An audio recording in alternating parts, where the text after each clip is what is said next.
क्या आपको भी लगता है किताब पढ़ते ही सब भूल जाते हो? तो सुनिए, समझना और याद रखना एक आर्ट है। काफ़ी बच्चों ने मेरे से ये पूछा कि हम कुछ भी पढ़ते हैं तो जल्दी से भूल जाते हैं। आज मैं आपको एक ऐसी स्ट्रेटजी बताता हूँ जिससे आप चीज़ें पढ़ सकते हैं और लंबे समय तक याद रख सकते हैं। इसके लिए एक स्टेप को फॉलो कीजिए। सबसे पहला स्टेप है कि आपको पर्पस समझना है कि पढ़ना क्यों है। हर बुक को रैंडमली मत खोलो, पहले ये समझो क्यों पढ़ रहे हो।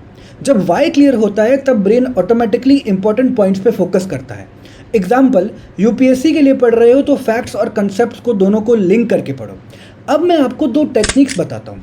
पहली टेक्निक है SQ3R टेक्निक। एस का मतलब है सर्वे, चैप्टर का पहले ओवरव्यू लो।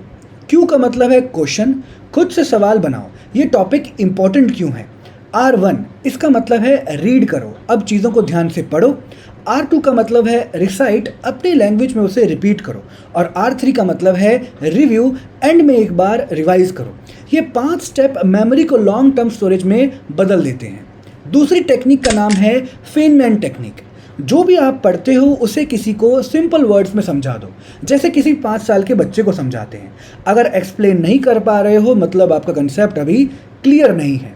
अब इसके बाद जो भी आप टेक्निक फॉलो कर रहे हो उसका एंड प्रोसेस होता है एक्टिव रिकॉल और स्पेस में रिपीट करना।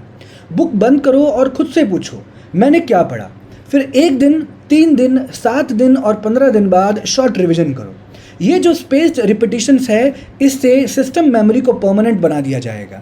अब याद रखिए, रीडिंग जो है वो केवल पेजेस पलटने या फिनिश करने से नहीं बनती।